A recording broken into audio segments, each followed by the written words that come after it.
Vamos a abrir la palabra de Dios en el libro de Juan, capítulo 1, los versículos 2 y 3. Juan 1, los versículos 2 y 3. Dice así la Escritura: Este era en el principio con Dios. Todas las cosas por Él fueron hechas, y sin Él nada de lo que ha sido hecho fue hecho. Que el Señor siempre nos bendiga al leer su santa palabra. El tema que les traigo es un tema inusual, en el sentido de que no lo he predicado nunca en este lugar. Y en cierta ocasión se me dio la oportunidad de hacer apología acerca de la existencia de Dios y usé algunos elementos que hoy voy a estar tratando a través del mensaje. Porque el título del mensaje de hoy es el siguiente: ¿existe Dios?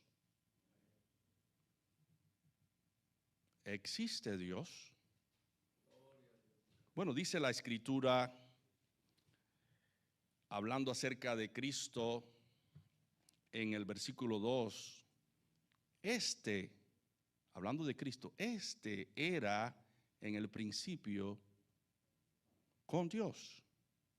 Recuerden que en el principio creó Dios los cielos y la tierra, y Dios dijo: hagamos al hombre a nuestra imagen, conforme a nuestra semejanza. El versículo me está diciendo que Cristo estuvo allí en compañía del Padre creando. Por eso dice: era en el principio con Dios, todas las cosas por Él fueron hechas, y nada de lo que ha sido hecho sin Él fue hecho. Así que os traigo esto a colación porque la Biblia nos habla de un Dios que es uno, pero uno compuesto de varios: Padre, Hijo y Espíritu Santo. Pero muchas personas no se conforman con lo que dice la Biblia. Entonces hoy me corresponde traer un tema en defensa de la existencia de Dios, pero quiero partir de aquí con esta pregunta: ¿existe Dios? Porque esa es la pregunta más usual que existe en la mente de los seres humanos. ¿Acaso existe Dios? Cierto agnóstico llamado Mario Vargas Llosa, escritor, político y periodista peruano, que ganó el Premio Nobel de Literatura en el año 2010, dijo una vez: no soy un ateo. Un ateo es también un creyente. Cree que Dios no existe. ¿No es cierto? Soy un agnóstico, más bien, si es que soy algo. Alguien que se declara perplejo o incapaz de creer que Dios exista o que Dios no exista. El agnóstico no afirma la existencia de Dios ni la no existencia. No tiene certeza para creer, pero al mismo tiempo considera que se trata de una cuestión que la capacidad humana no puede descifrar o resolver. Por eso, inherentemente, es incognoscible la existencia de Dios, no puede ser conocida ni comprendida. En otra ocasión, Vargas dice: pero un día perdí la fe y nunca más la he recobrado. Creo que la perdí apenas empecé a pensar. Fíjense qué locura. Creo que la perdí cuando empecé a pensar, por el hecho de que esto no puede ser demostrado. No puede ser demostrada la existencia de Dios. Hoy quisiera darles algunos elementos básicos para responder a esta pregunta: ¿existe Dios? Al final de esta exposición cada uno de ustedes que está aquí o que me está escuchando por la plataforma de YouTube y otras plataformas, podrá responder a esta pregunta: ¿existe Dios? Quiero empezar por decirles que el Eterno, Adonai, Elohim, el Dios Supremo, se ha revelado al ser humano y ha dejado sus huellas dactilares. Las huellas son una prueba de que un individuo ha tenido contacto con una superficie u objeto. Por ejemplo, la argentina Francisca Roja fue la primera persona condenada por asesinato a través de la evidencia de las huellas dactilares. En 1892, Rojas asesinó a sus 2 hijos y se cortó la garganta para fingir un ataque. Aunque las primeras investigaciones culpaban a un vecino, en el último momento la policía encontró en la escena del crimen una huella dactilar ensangrentada que correspondía a Francisca. La imagen muestra la tarjeta con las huellas de la criminal. Las huellas, que son las marcas que tenemos en la yema de los dedos, ¿verdad? Son huellas. Estas son huellas, un tipo de huellas, han servido para guiarnos al autor de algún crimen o al autor de alguna persona que haya hecho alguna obra en particular. Bueno, Dios ha dejado sus huellas dactilares en el mundo para que conozcamos que Él existe. Hablaremos de estas huellas dactilares de Dios. En primer lugar, hablaremos de la creación. En segundo lugar, hablaremos de la conciencia. Y en tercer lugar, hablaremos de la palabra de Dios. En el día de hoy nos proponemos hablar de las marcas que Dios ha dejado de sí mismo que nos llevan a Él. Una vez presentadas estas evidencias, estas marcas, tú y yo vamos a poder responder a esta pregunta: ¿existe Dios? Pasemos a la primera huella de Dios, la creación. La creación. Génesis 1:1 dice: en el principio creó Dios los cielos y la tierra. Toda cosa que empieza a existir tiene una causa. Si algo fue creado, eso va a tener un creador, tiene una causa. El universo comenzó a existir, por tanto debió tener una causa. Algunos plantean que el universo se hizo solo a partir de una explosión en el espacio sideral por el espacio de millones y millones de años. Y luego eso dio lugar a todos los planetas que hoy existen, contando nuestro planeta Tierra. Y por un intervalo de millones y millones de años se formó la primera célula, que es la parte más ínfima de la vida, se formó espontáneamente por accidente. El mundo es el fruto de un accidente, no de un creador. Eso es lo que dicen muchas personas letradas hoy en día. Pero el universo está tan finamente ajustado a leyes que son constantes que no podemos pensar que este universo tan diverso, tan complejo, tan perfecto pueda ser el fruto, el producto, el resultado de un accidente. Dice David en Salmos 19, del 1 al 4, los cielos cuentan la gloria de Dios y el firmamento anuncia la obra de sus manos. Un día emite palabra a otro día y una noche a otra noche declara sabiduría. No hay lenguaje ni palabra, ni es oída su voz. Por toda la tierra salió su voz y hasta el extremo del mundo sus palabras.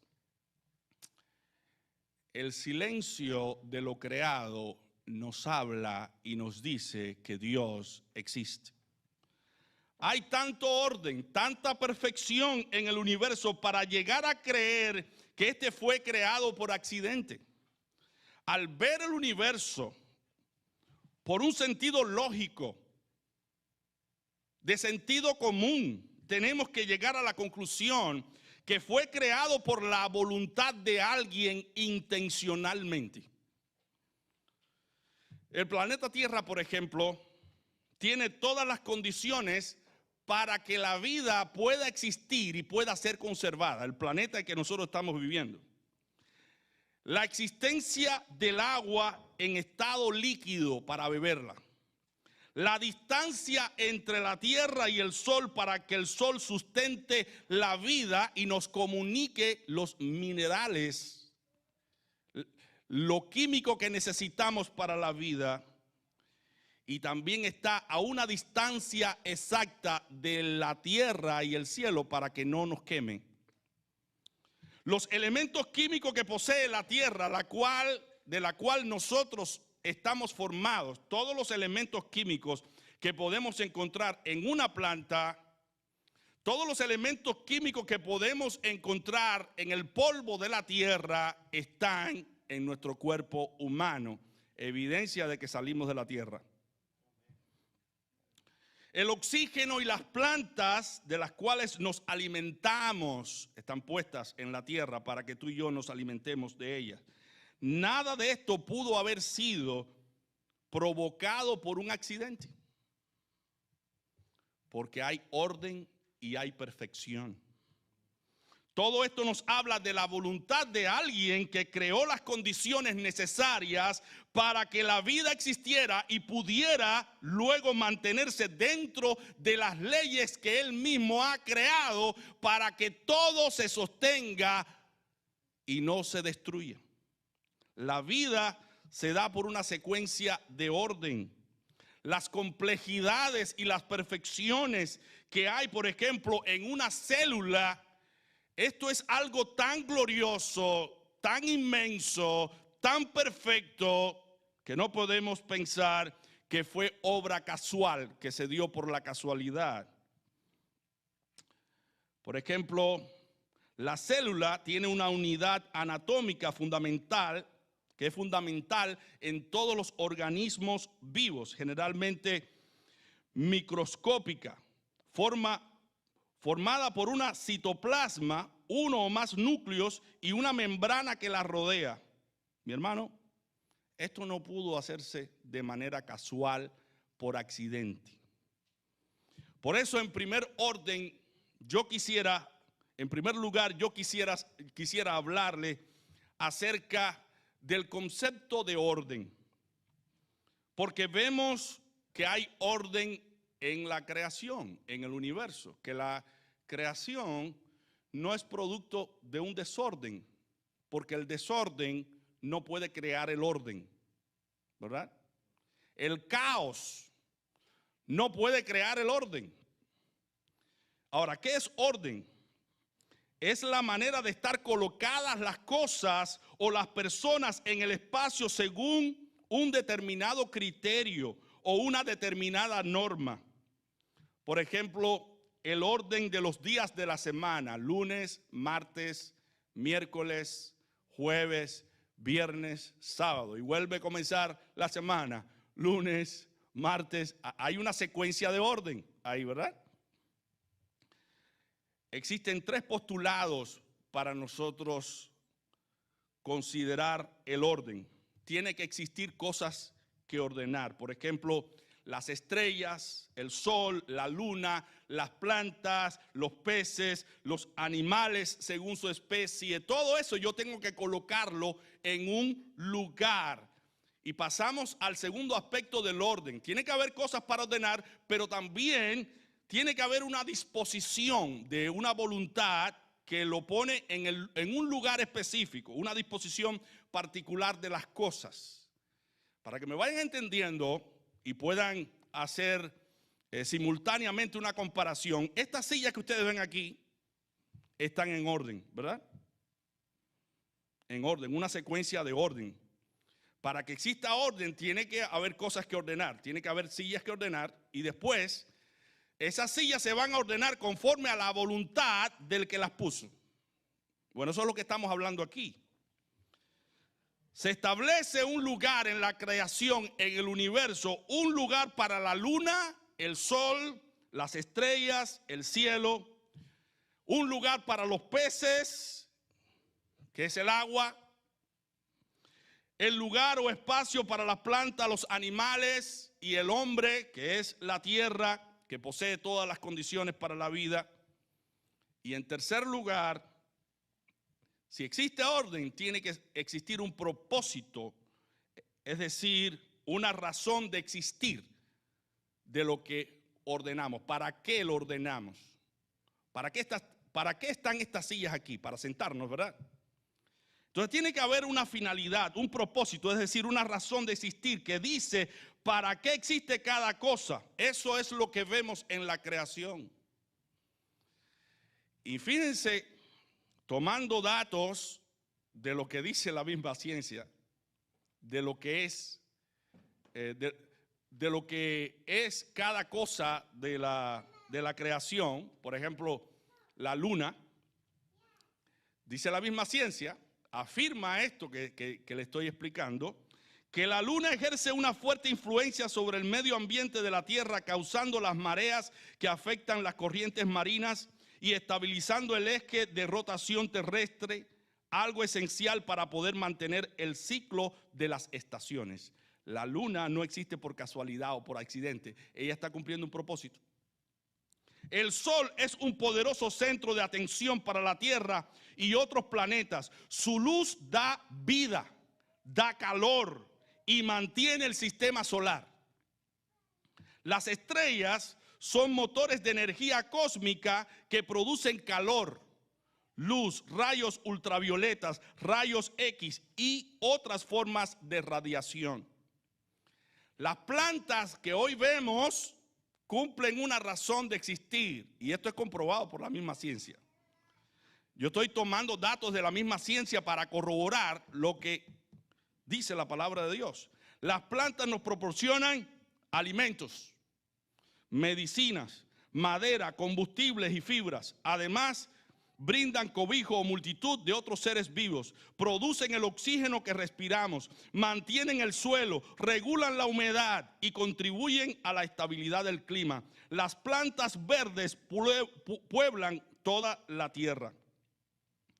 Los peces, ¿para qué existen los peces? Bueno, los peces son una fuente importante de alimento para los seres humanos, además de cumplir con propósitos específicos en el mar y los ríos. Los animales juegan un papel determinante en el equilibrio ecológico, donde el animal más minúsculo cumple una función vital en su ecosistema. Los hongos y las bacterias que se encargan de la descomposición de la materia para la fertilidad del suelo, función que también cumplen las lombrices de la tierra. Hasta las lombrices tienen su razón de existir. Y por último, el hombre tiene su propia razón de existencia. Fue creado para glorificar a Dios. Labrar la tierra y administrarla. Y cuando el hombre no cumple con este propósito, es un miserable. Por eso hemos visto a tantas personas quitarse la vida, porque no le encuentran sentido a la vida. Donde único tú y yo podemos encontrar sentido a la vida es en Dios, es adorando a Dios. Dice el Salmo 8, cuando veo los cielos, obra de tus dedos, la luna y las estrellas que tú formaste, digo, ¿qué es el hombre para que tengas de él memoria y el hijo del hombre para que lo visites? Lo has hecho poco menor que los ángeles y lo coronaste de gloria y de honra. Lo hiciste señorear sobre las obras de tus manos. Todo lo pusiste debajo de sus pies, ovejas y bueyes, todo ello y asimismo las bestias del campo, las aves de los cielos, los peces del mar, todo cuanto pasa por los senderos del mar. Jehová, Señor nuestro, cuán grande es tu nombre en toda la tierra. Mi hermano, no sé cuántas veces ustedes han visto por las redes sociales hombres y mujeres jugar con animales feroces, leones, bestias salvajes, cocodrilos. Que Dios le permita al hombre dominar a todos esos depredadores. Bueno, esto es lo que nos está hablando aquí la Biblia. Que Dios puso al hombre sobre su creación. Gloria a Dios. Para que lo domine todo, para que lo administre todo. Y el hombre no se da cuenta de que es Dios quien le ha dado esa capacidad y ese honor y ese privilegio. Como vemos, cada cosa que existe en la creación tiene una razón de existencia que explica para qué existe y por qué existe. Entonces, el orden, cuando ustedes vean que hay orden en algo, tienen que pensar en las características del orden. Detrás de algo que tiene orden hay una inteligencia. Hay una inteligencia que previó ese fin. Una cosa futura que debe realizarse. Por ejemplo, ahora usted ve la construcción de un puente, pero ese puente hubo un tiempo en que no existía, existió en la mente del ingeniero. Existió en la mente, él lo diseñó en la mente primero. Luego, ese ingeniero destinó los medios que usaría para crear ese puente. O sea que detrás de una inteligencia, detrás de un orden, hay una inteligencia que provee ese fin. Pero también hay una disposición, hay una voluntad que elige los medios. El ingeniero elige la piedra, la arena, el agua, las cabillas. Para construir ese puente, él sabe la cantidad del producto que debe ponerle para que el puente no se caiga. El ingeniero sabe todo eso. Pero aparte de eso, él necesita del poder o la capacidad necesaria para construir el puente. ¿Quién tiene la capacidad para construir el puente? El albañil es el que tiene la capacidad. Así que, hermanos, detrás del orden hay una inteligencia que prevé ese fin. Hay una voluntad que dispone los medios que va a usar. Y hay un poder que es el que ejecuta la obra. Bueno, este mundo, este universo fue diseñado por una mente inteligente que previó este mundo, que usó los medios necesarios para crearlo y el poder para crearlo. Y esto es lo que vemos a nuestro alrededor. Y debemos estar extasiados porque Dios ha comunicado su existencia a través de la creación. Y ha manifestado al hombre su poder a través de las cosas hechas, porque esas cosas hechas no pueden ni pudieron hacerse por accidente.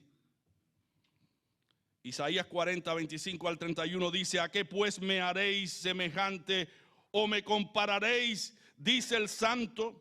Levantad en alto vuestros ojos y mirad quién creó estas cosas. Él saca y cuenta a su ejército, a todas llama por sus nombres, ninguna faltará. Tal es la grandeza de su fuerza y el poder de su dominio. ¿Por qué dices tú, oh Jacob? Y hablas tú, Israel, mi camino está escondido de Jehová y de mi Dios pasó mi juicio. ¿No has sabido, no has oído que el Dios eterno es Jehová, el cual creó los confines de la tierra? No desfallece ni se fatiga con cansancio, y su entendimiento no hay quien lo alcance. Él da esfuerzo al cansado y multiplica las fuerzas al que no tiene ningunas. Los muchachos se fatigan y se cansan, los jóvenes flaquean y caen. Mas los que esperan en Jehová tendrán nuevas fuerzas, levantarán alas como las águilas, correrán y no se cansarán, caminarán y no se fatigarán. Ese es nuestro Dios, el invicto, el incansable, el que da fuerza y poder a sus hijos.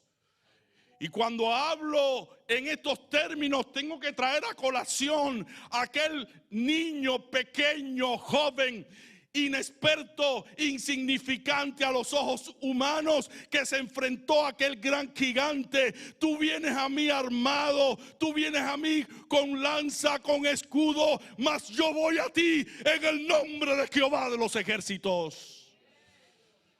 Y aquel gigante cayó, porque para Dios no hay nada imposible.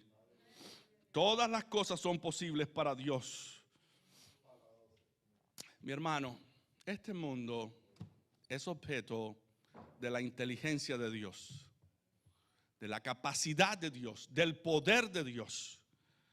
Dice Pablo en Romanos 1 que el hombre no tiene excusa para no creer en Dios, ya que Dios se le ha manifestado a través de las cosas hechas. No tiene excusa el hombre. Vayamos a Romanos 1, del 19 al 23. Dice así: porque lo que de Dios se conoce le es manifiesto, pues Dios se lo manifestó. Lo invisible de él, su eterno poder y su deidad, se hace claramente visible desde la creación del mundo y se puede discernir por medio de las cosas hechas.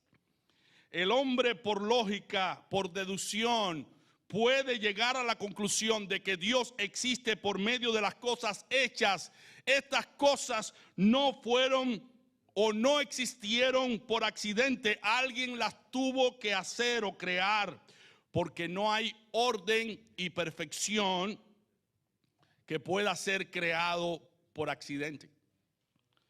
El orden presupone una inteligencia que provee ese fin, una voluntad que busca los medios y un propósito que explica la razón de existir de cada cosa. Por lo tanto, dice Pablo, no tienen excusa. Nadie tiene excusa para no creer en Dios, porque ahí está el mundo.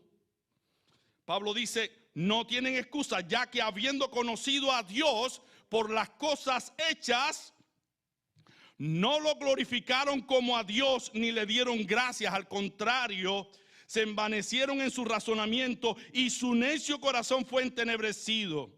Pretendiendo ser sabios, se hicieron necios y cambiaron la gloria del Dios incorruptible por imágenes de hombres corruptibles, de aves, de cuadrúpedos y de reptiles. Pablo es enfático en expresar el motivo por el cual el hombre rehúsa creer en Dios. El motivo por el cual el hombre rehúsa creer en Dios es el siguiente. Es simple. El hombre no quiere glorificar a Dios y no quiere darle gracia. Y por esa razón inventa lo que tenga que inventar para negar la existencia de Dios. Por eso, siendo sabios, se hicieron necios. Por propia voluntad se hicieron imbéciles, porque ahí está la evidencia. No quisieron comprender, no quisieron entender. Comprendían, pero no quisieron comprender. El problema del hombre no es que no crea en Dios. El problema del hombre tiene que ver con su naturaleza pecaminosa. Si yo reconozco a Dios como Dios, yo tengo que glorificarle, tengo que adorarle. Y el hombre quiere adorarse a sí mismo en lugar de adorar a un creador. Así que el problema no es que el hombre no crea que Dios existe, porque Dios le ha dado inteligencia al hombre para que el hombre comprenda que las cosas ordenadas y complejas de la creación no pudieron haberse hecho solas. Así que la creación requirió la mente de un diseñador y el poder de un Dios todopoderoso como el nuestro. Y déjenme decirle que mientras más compleja sea una cosa, la que veamos, va a requerir mucha más inteligencia de la persona que lo creó.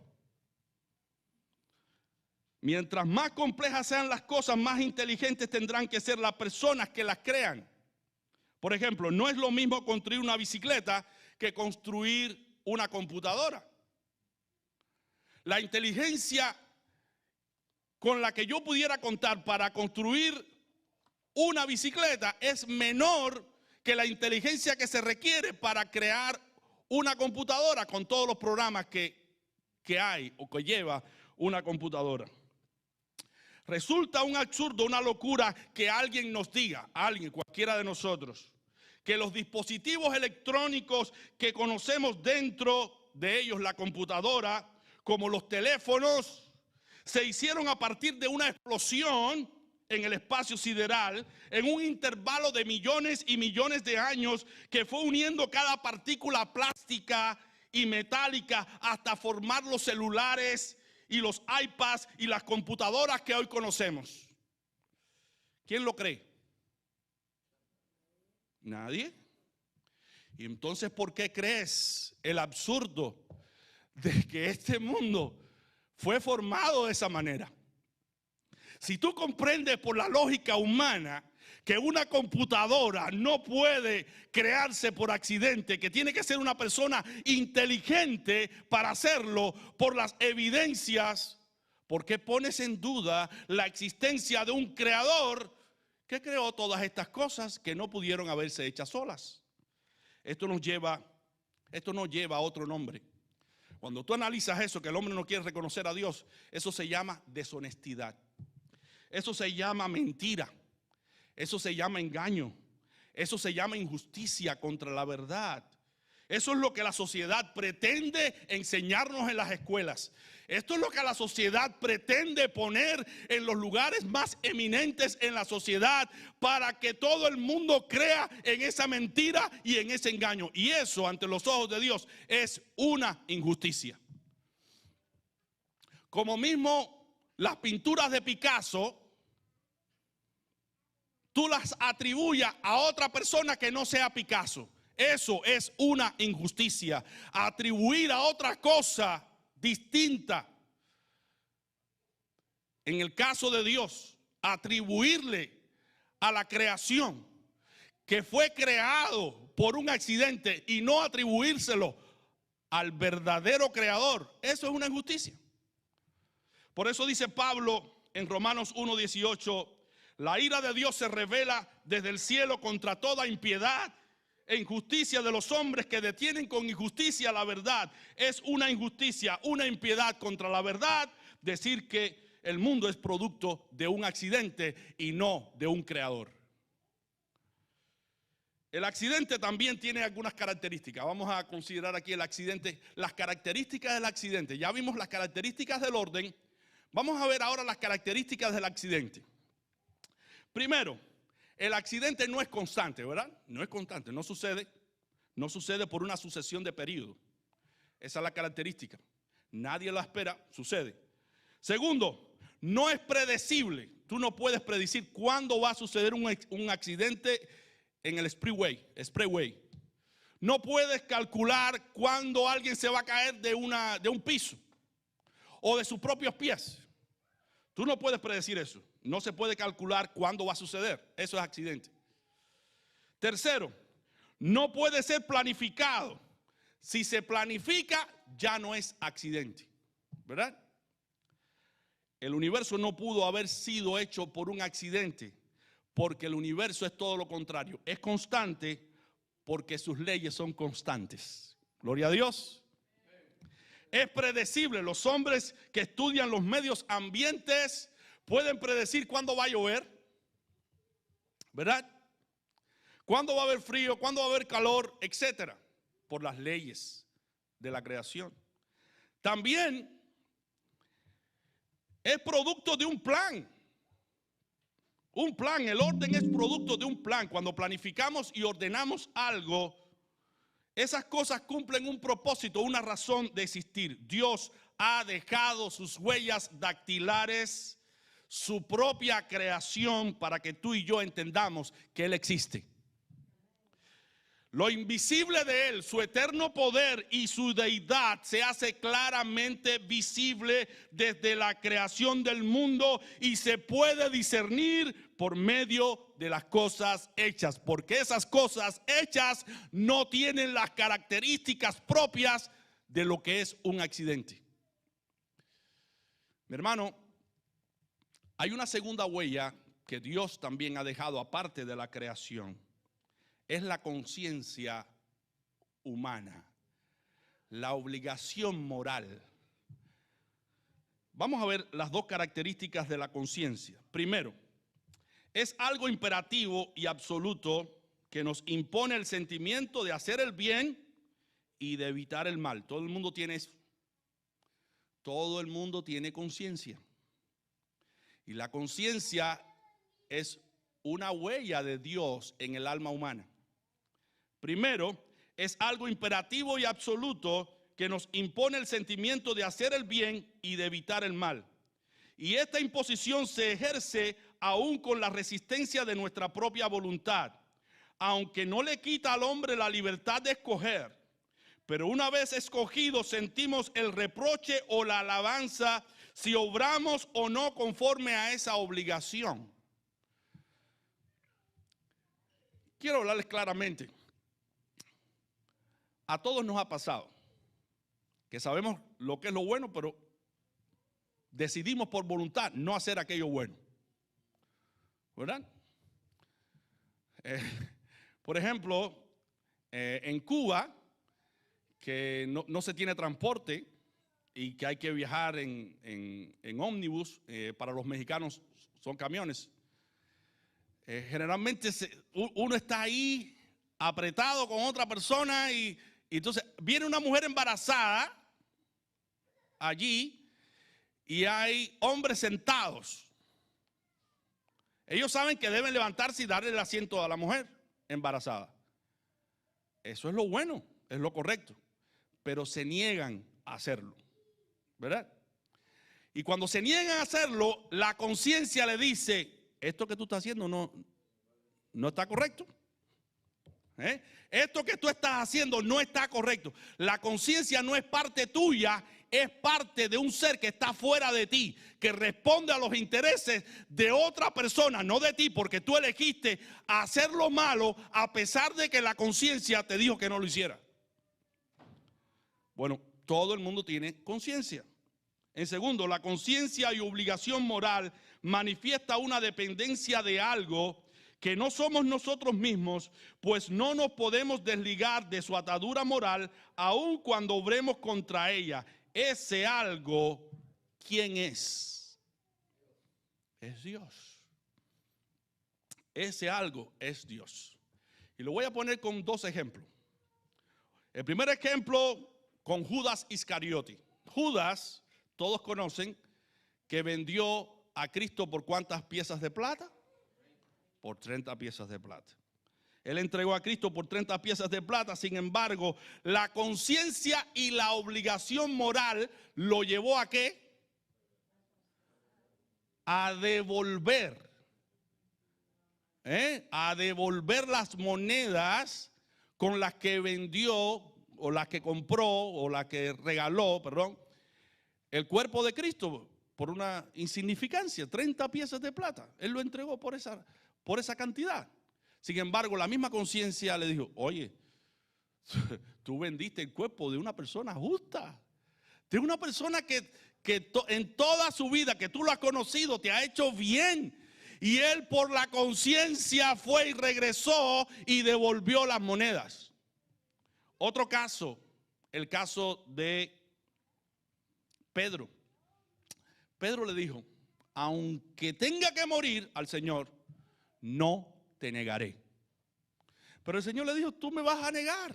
Antes que el gallo cante, tú me negarás 3 veces. Y dice la Escritura que cuando se le presentó el momento de negar al Señor, lo negó por 3 veces.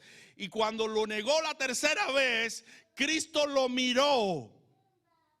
Cristo lo miró.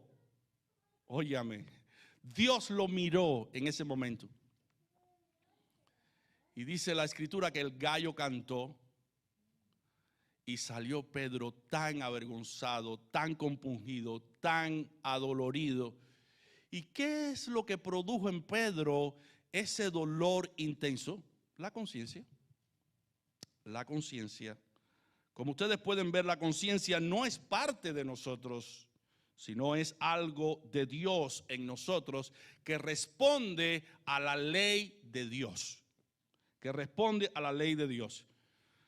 No podemos sobornarla. No podemos lograr que la conciencia apruebe nuestros actos. La conciencia es el testigo de Dios que nosotros llevamos dentro, que nos acusa cuando hacemos lo malo.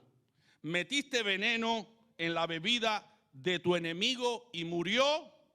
No podrás lograr que la conciencia forme parte de tus artimañas y de tu voluntad. La conciencia te va a acusar porque ella es el sello de Dios, la marca de Dios en ti. Vayamos a Romanos 2 del 14 al 16. Dice Pablo: porque cuando los gentiles que no tienen ley hacen por naturaleza lo que es de la ley, estos, aunque no tengan ley, como el pueblo judío a quien le fue dada la ley, las tablas de piedra escrita por Dios, estos, aunque no tengan ley, son ley para sí mismos, mostrando la obra de la ley escrita en sus corazones, dando testimonio su conciencia y acusándoles o defendiéndoles sus razonamientos en el día en que Dios juzgará por Jesucristo los secretos de los hombres conforme a mi evangelio. Mi hermano, aunque tú no tengas una Biblia y aunque tú no leas nunca la Biblia, la ley de Dios está escrita en cada ser humano. Cada ser humano sabe lo que es bueno y lo que es malo. Por la conciencia. Por la conciencia. La conciencia lo acusa o lo felicita. Y dice Pablo que esto servirá para el tiempo final. La conciencia jugará un papel en el tiempo final, porque será un testigo en contra de nosotros. Será un testigo en contra o a favor de nosotros. La conciencia no solo servirá para regular el comportamiento humano, sino será usado como testigo a favor o en contra de nosotros en el juicio final. Aún el más cruel asesino tiene un momento en que la conciencia lo lleva a hacer algo que es bueno. Aparte de la creación, aparte de la conciencia, y aquí pasamos a nuestro último punto, tenemos una tercera huella para creer que Dios existe. Y ella es la palabra de Dios. La palabra de Dios. Dice la Escritura, en el principio, Juan 1 del 1 al 14, en el principio era el verbo y el verbo era con Dios y el verbo era Dios. Este era en el principio con Dios. Todas las cosas por Él fueron hechas y sin Él nada de lo que ha sido hecho fue hecho. En Él estaba la vida y la vida era la luz de los hombres. La luz en las tinieblas resplandece y las tinieblas no prevalecieron contra ella. Hubo un hombre enviado de Dios, el cual se llamaba Juan. Este vino por testimonio para que diese testimonio de la luz a fin de que todos creyesen en Él. No era Él la luz, sino para que diese testimonio de la luz. Aquella luz verdadera que alumbra a todo hombre venía a este mundo. En el mundo estaba y el mundo por Él fue hecho, pero el mundo no le conoció. A los suyos vino y los suyos no le recibieron, mas a todos los que le recibieron, a los que creen en su nombre, les dio potestad de ser hechos hijos de Dios, los cuales no son engendrados de sangre, ni de voluntad de carne, ni de voluntad de varón, sino de Dios. Y aquel verbo fue hecho carne y habitó entre nosotros y vimos su gloria, gloria como del unigénito del Padre, lleno de gracia y de verdad. El verbo, la palabra verbo aquí significa eso mismo, palabra. Palabra, Cristo es el verbo, la palabra de Dios. El verbo es igual a Dios y Dios es igual al verbo porque el verbo hizo todas las cosas. Así que vemos en las Escrituras que la palabra de Dios fue escrita en el Antiguo Testamento, la palabra de Dios fue manifestada en los evangelios a través de Cristo, fue extendida a través de los hechos y los milagros que se hicieron en nombre de Cristo. La palabra de Dios fue explicada en las cartas apostolares y la palabra de Dios también fue revelada en el libro de Apocalipsis para que tú y yo entendamos que Jesucristo es la palabra de Dios. La Biblia es la revelación de la palabra de Dios. La Biblia es la revelación de Jesucristo, expresado en el Antiguo Testamento, en símbolos, en ceremonias, en rituales, pero en el Nuevo Testamento es manifestada esa palabra con la persona de Jesucristo, porque Él es la palabra de Dios.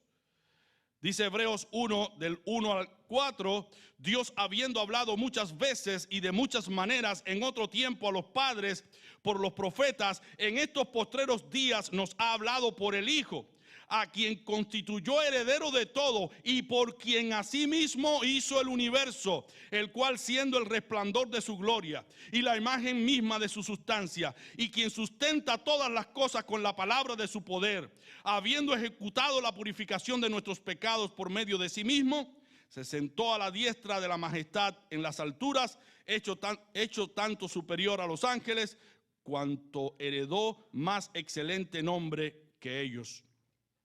Dios nos ha dejado una tercera huella, y esa huella es la existencia de Cristo. Dios ha hablado a través de Jesucristo en los tiempos postreros y nos sigue hablando hoy a través de su palabra. Él es la palabra viva. Él lo dijo, que las palabras de Él son espíritu y son vida. La palabra de Dios es vida, porque Él es la palabra viva. Él fue revelado en carne para que tú y yo conociéramos la gloria de Dios, el carácter de Dios, cómo es Dios en su naturaleza. Él es la revelación de Dios. Él ha venido para que tú y yo creamos en la existencia de Dios. Si no lo creemos, dice Él mismo, que ya hemos sido condenados. Porque no va a ser porque evidencias no se hayan dado. Él vino. Miren lo que dice en Juan 15, del 22 al 23. Si yo no hubiera venido, ni les hubiera hablado, no tendrían pecado. Pero ahora no tienen excusa de su pecado. El que me aborrece a mí, también a mi Padre aborrece. El hombre no tiene excusa para no creer en Dios ante la creación, ante la conciencia, ni tampoco tiene excusa ante el Hijo de Dios, que es la palabra de Dios, porque Él vino al mundo para dar testimonio de la existencia de Dios. Dice en el versículo 23, el que me aborrece a mí, también aborrece a mi Padre. Y él mismo en Juan 1:18 dice, a Dios nadie le vio jamás. ¿Quién le vio? El unigénito Hijo que está en el seno del Padre, Él le ha dado a conocer. Él nos ha revelado la existencia de Dios. Y Juan 1:4 dice que en Él estaba la vida y la vida era la luz de los hombres. Eso concuerda con lo que dice la ciencia. ¿Saben lo que dice la ciencia? Que un ser vivo no puede proceder de la materia inanimada que no tiene vida. Un ser vivo sale de otro ser vivo. ¿De dónde salimos nosotros? De la vida. ¿Quién es la vida? Cristo. Cristo es el autor de la vida. Por eso Él dice, yo soy el camino, yo soy la verdad y yo soy la vida. Yo soy la resurrección y yo soy la vida. El que cree en mí, aunque esté muerto, vivirá. Mi hermano, Pablo nos presenta las credenciales del Hijo de Dios. Porque ellos vieron a cara, hablaron cara a cara con Jesucristo. Tuvieron evidencia del poder y la existencia de Cristo. Dice la característica que Pablo da acerca de Cristo en 1 Timoteo 3:16. Indiscutiblemente grande es el misterio de la piedad. Dios fue manifestado en carne, justificado en el Espíritu, visto de los ángeles, predicado a los gentiles, creído en el mundo, recibido arriba en gloria. Estas son las credenciales de Cristo. Pablo nos habla de Cristo, la palabra de Dios. Ningún historiador puede desmentir la existencia de Cristo. Y yo traigo a colación aquí al historiador más cercano a la época de Cristo. Mira lo que dice de el tiempo de Cristo. Flavio Josefo se llamaba este historiador.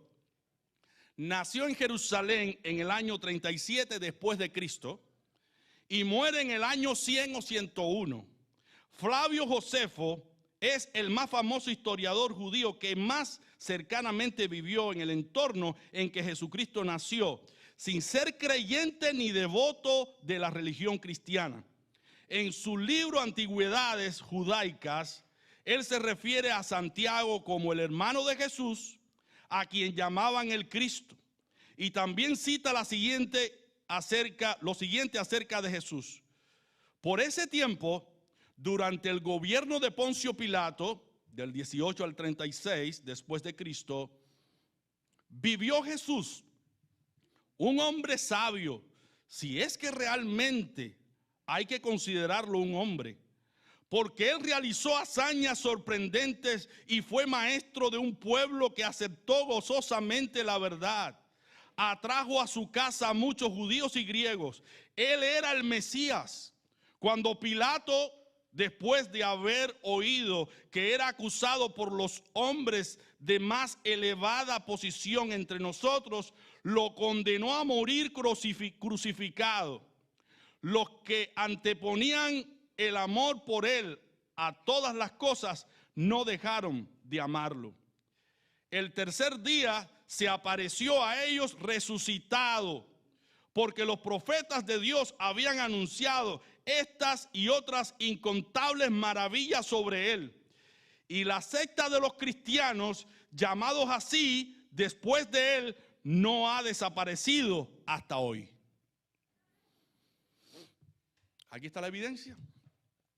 Cristo es un personaje de la historia y más bien es él el centro de la historia, porque cuando tú estudias la historia aparece la frase antes de Cristo o después de Cristo.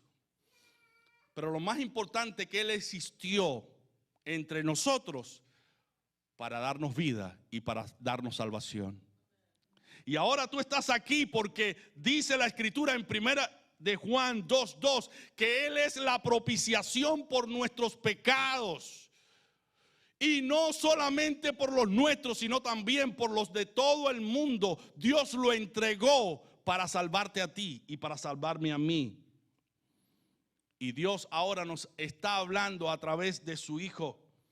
Dice la Escritura en Hebreos 1, del 1 al 4, Dios habiendo hablado muchas veces y de muchas maneras en otro tiempo a los padres por los profetas, en estos postreros días nos ha hablado por el Hijo, a quien constituyó heredero de todo y por quien asimismo hizo el universo, el cual siendo el resplandor de su gloria y la imagen misma de su sustancia, y quien sustenta todas las cosas con la palabra de su poder, habiendo efectuado la purificación de nuestros pecados por medio de sí mismo, se sentó a la diestra de la majestad en las alturas, hecho tanto superior a los ángeles, cuando heredó más excelente nombre que ellos. Si tú y yo queremos encontrar la tumba de Confucio, la podemos encontrar. La tumba de Platón, la podemos encontrar. De las celebridades de un pasado, la podemos encontrar. De Confucio, la podemos encontrar. Podemos encontrar la tumba de todos aquellos que fueron protagonizadores de grandes obras. Pero no podemos encontrar la tumba de Cristo, porque Cristo resucitó y hoy está a la diestra del Padre. Dios nos ha hablado a través del Hijo. Él resucitó para darnos vidas. Dios nos ha hablado, hermanos, a través de la creación, a través de la conciencia. Y nos ha hablado a través de su palabra, que es Jesucristo. En lugar de tú negarle, debes reconocerle ahora que se te ofrece la oportunidad. Porque es necesario que todos nosotros, dice Pablo, comparezcamos ante el tribunal de Cristo, para que cada uno reciba según lo que haya hecho mientras estaba en el cuerpo, sea bueno o sea malo. Cristo nos enseñó qué significa glorificar a Dios. Significa hacer buenas obras y seguirle. Dice Juan 15:8, en esto es glorificado mi Padre, Dios, en que llevéis mucho fruto y seáis mis discípulos. Hermano, tú y yo necesitamos glorificar a Dios. En la casa, en la iglesia, en el centro de trabajo. ¿Qué significa? Pararse aquí y cantar, pararse aquí y orar, pararse aquí y testificar. Eso es bueno, es valioso, pero Dios quiere que tú le glorifiques con tu vida, con tus hechos, con tu testimonio.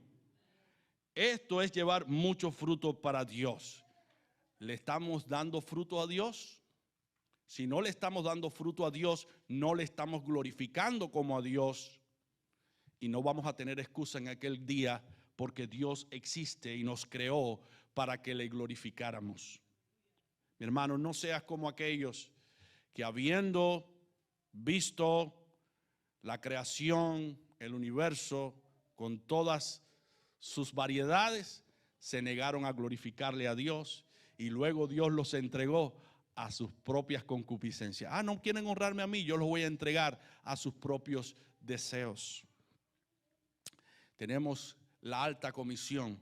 Dice Pablo a Timoteo en 2 de Timoteo 4, del 1 al 2. Te encarezco delante de Dios y del Señor Jesucristo, que juzgará a los vivos y a los muertos en su manifestación y en su reino, que prediques la palabra, que instes a tiempo y fuera de tiempo, redarguye, reprende, exhorta con toda paciencia y doctrina, porque Dios viene a buscar frutos dignos de arrepentimiento, fruto de santidad, fruto de consagración, fruto de buenas obras, porque Dios vendrá a juzgar. Dios ha mostrado sus propias evidencias para que en el día del juicio, cuando lo veamos a Él, ninguno de nosotros tengamos excusa de su existencia y de su poder. Dice Eclesiastés 11:9. Alégrate, joven, tu juventud, y tome placer tu corazón en los días de tu adolescencia, y anda en los caminos de tu corazón y en la vista de tus ojos, pero sabe que sobre todas estas cosas te juzgará Dios. Lo más interesante de todo, que Jesucristo habló del juicio final, y yo quisiera leer con ustedes esta palabra, esta última escritura, para que veamos la gran importancia que tiene reconocer a Dios y glorificarle. Dice Mateo 25 del 31 al 46. Cuando el Hijo del Hombre venga en su gloria y todos los santos ángeles con él, entonces se sentará en su trono de gloria y serán reunidas delante de él todas las naciones. Y apartará uno de los otros como aparta el pastor las ovejas de los cabritos. Y pondrá las ovejas a su derecha y los cabritos a su izquierda. Entonces el rey dirá a los de su derecha: venid, benditos de mi Padre, heredad del reino preparado para vosotros desde la fundación del mundo. Porque tuve hambre y me diste de comer, tuve sed y me diste de beber, fui forastero y me recogiste, estuve desnudo y me cubriste, enfermo y me visitasteis, en la cárcel y vinisteis a mí. Entonces los justos le responderán diciendo: Señor, ¿cuándo te vimos hambriento y te sustentamos, o sediento y te dimos de beber? ¿Y cuándo te vimos forastero y te recogimos, o desnudo y te cubrimos? ¿O cuándo te vimos enfermo y en la cárcel y vinimos a ti? Y respondiendo el rey les dirá: de cierto os digo que en cuanto lo hicisteis a uno de estos mis hermanos más pequeños, a mí lo hicisteis. Entonces dirá también a los de la izquierda: apartaos de mí, malditos, al fuego eterno preparado para el diablo y sus ángeles, porque estas personas no dieron frutos para Dios. Porque tuve hambre y no me diste de comer, tuve sed y no me disteis de beber. Fui forastero y no me recogisteis. Estuve desnudo y no me cubristeis. Enfermo y en la cárcel y no vinisteis a mí. Entonces también ellos le responderán diciendo: Señor, ¿cuándo te vimos hambriento, sediento, forastero, desnudo, enfermo en la cárcel y no te servimos? Entonces le responderá diciendo: de cierto os digo que en cuanto no lo hicisteis a uno de estos más pequeños, tampoco a mí lo hicisteis. E irán estos al castigo eterno y los justos a la vida eterna. Mi hermano, este evangelio que predicamos no es un evangelio para entretenernos, porque hoy con nuestra decisión nosotros estamos decidiendo si en aquel día vamos para el infierno o vamos para la gloria. Hay algo que nos consuela y son las palabras de Cristo. El que cree en el Hijo tiene vida eterna, pero el que rehúsa creer en el Hijo no verá la vida, sino que la ira de Dios está sobre él. Hoy es el día aceptable, hoy es el día de salvación. Hoy es el día para disfrutar de las bendiciones presentes y futuras si escogemos a Dios, si escogemos glorificar a Dios, si escogemos exaltar a Dios, si queremos en verdad nosotros agradar a Dios, glorificar a Dios, tenemos que dejar de hacer lo malo. Tenemos que dejar de hacer injusticias, de cometer pecados a propósito, y debemos venir a Dios en arrepentimiento y fe para que Él nos perdone en Jesucristo. Él ha dado a su Hijo Jesucristo para que tú y yo tengamos vida, para que en aquel día, cuando estemos en su presencia, escuchemos las palabras de nuestro Señor y Salvador. Venid, benditos de mi Padre, a heredar las mansiones preparadas para ustedes desde antes de la fundación del mundo. Pero ¿qué nos dice el Señor? He aquí, yo vengo pronto. Retén lo que tienes para que ninguno tome tu corona. Si ya tú estás en el camino, cuida lo que Dios te ha dado. Aprecia el valor del camino cristiano, aprécialo. Pero si todavía tú no estás en el camino cristiano, dice el Señor que la ira de Dios está sobre ti porque no has aceptado a Cristo como tu Salvador personal. No has decidido bautizarte, entregarte a Él por completo. Y la ira de Dios, dice Cristo, que está sobre ti. Pero si ahora tú vienes a los pies de Cristo arrepentido, Él te dará vida. Porque Dios existe, Dios es real. Lo hemos visto y Él se ha manifestado a nuestras vidas. Lo hemos visto en milagros que ha hecho en nuestros corazones, cómo Dios nos ha transformado, cómo Dios nos ha dado vida.